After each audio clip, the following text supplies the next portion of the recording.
Hello again.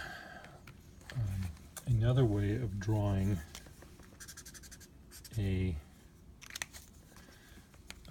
building, which is popular, is to draw sort of the outlines of the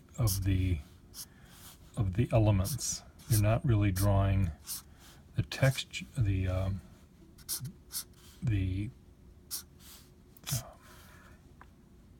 value. Is this a dark stone? Is this a light stone? Is this a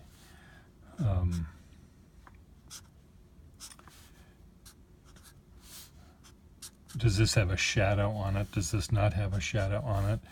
You just draw the outlines, and it's a very effective way of capturing a building, especially if it's a building that has a lot of really fun detail.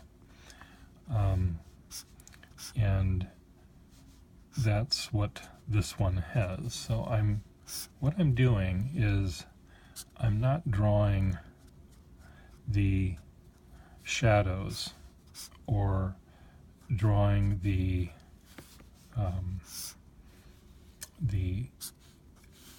textures to try to describe realistically what the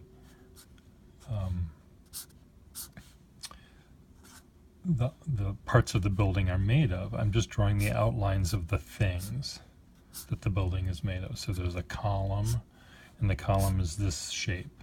And there's a gargoyle right here, and the gargoyle looks like that. And there's another gargoyle here that sticks out that way, and then there's this little triangular top on each of them, and then each of these has a or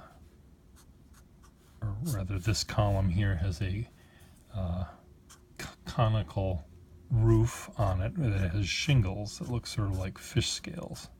So what I'm doing here, I'm not drawing shading, I'm not showing that this is a dark roof.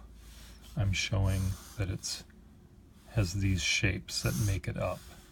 And this is a very popular way of drawing buildings, and when you're finished with it, you really don't have a sense of, is this building, what color this building is. You just have an example, a rendering of all of the parts. So in a way, it's almost like an architectural rendering. But what I like about these sorts of drawings is they are not really belabored in the same way that other drawings might be. You do not, it appears, now perhaps this is not how I normally draw, so there might be actually more, I don't want to say thought that goes into it. That's not what I'm trying to say. What am I trying to say up here? Make up your mind. Often they look like they're not concerned with certain kinds of details. They're interested in sort of a texture of the whole thing.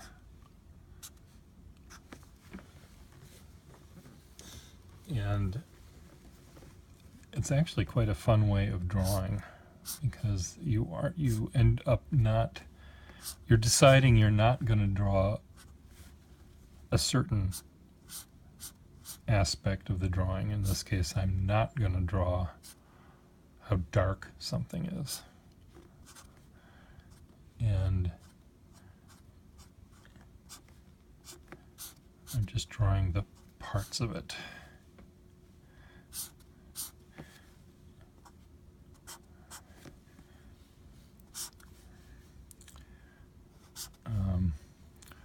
My desire to draw in perspective just this very second went out the window. This should be much steeper.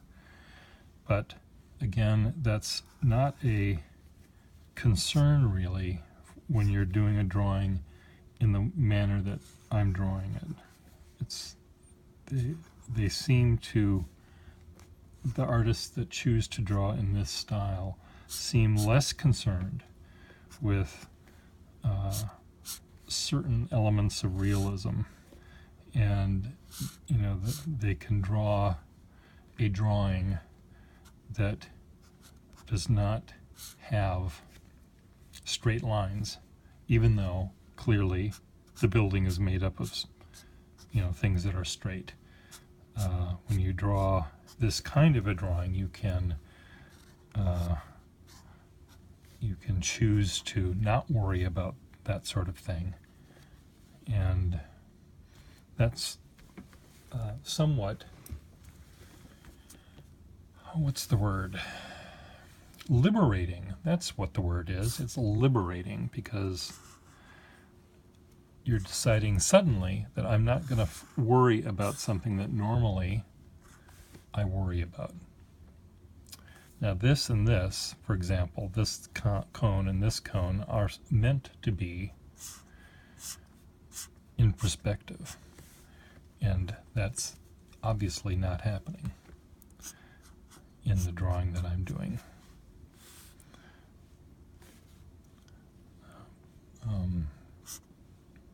But then again, I don't care.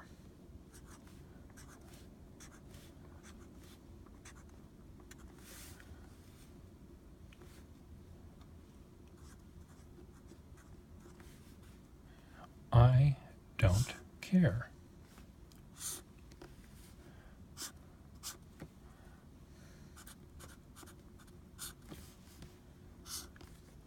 Do I care? What's the answer to that? No, I do not care. This is actually part of a roof.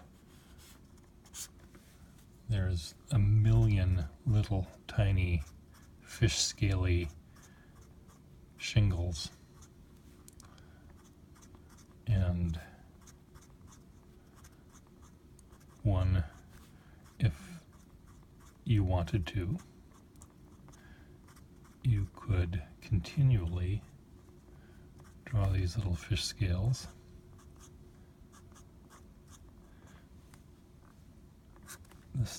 I'm going to draw that line there, even though it's not exactly there in real life.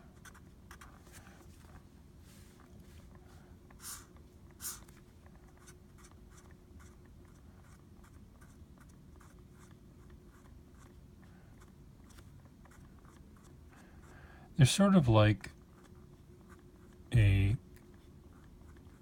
don't know, it's not quite a coloring book.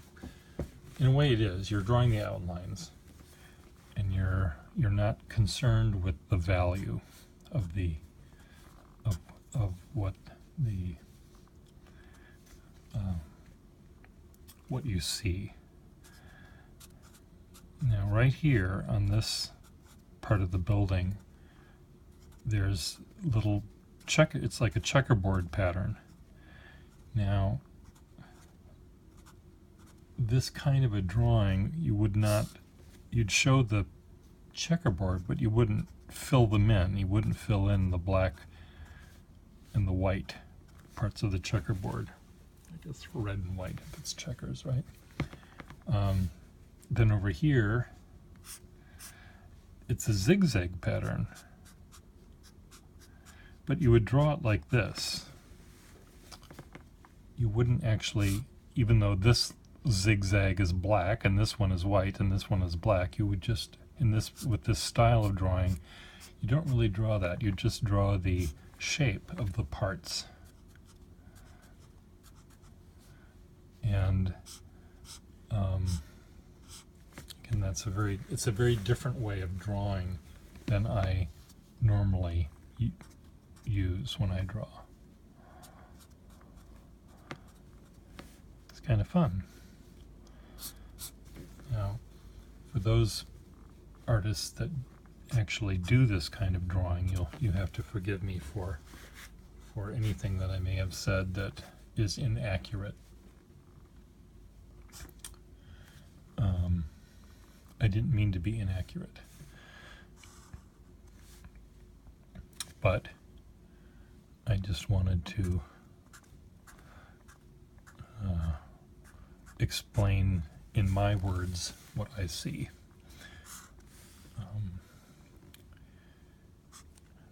I think I really like this view here of what I'm doing, so I may, in my next attempt at drawing, in a manner that is different from what I just did, I think I may try to do the same thing, maybe in the way I would personally draw this.